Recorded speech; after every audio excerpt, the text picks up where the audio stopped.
بسم اللہ الرحمن الرحیم۔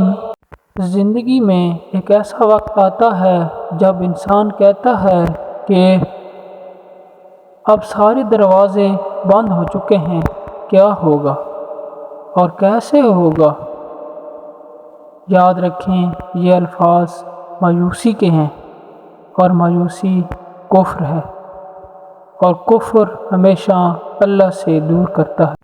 اللہ اسی شخص کو آزماتا ہے جسے اللہ کا قرب حاصل ہونا ہوتا ہے۔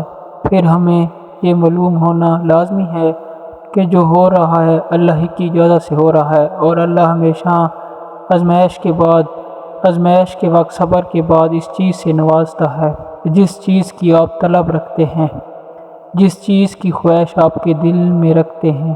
اللہ آپ کو صبر کے بعد وہی شے عطا کرتا ہے، لیکن اللہ پر یقین لازم ہے۔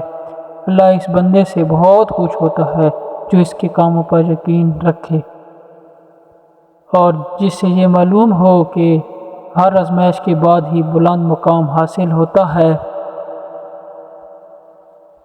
اللہ کی رحمت سے مایوس نہ ہو۔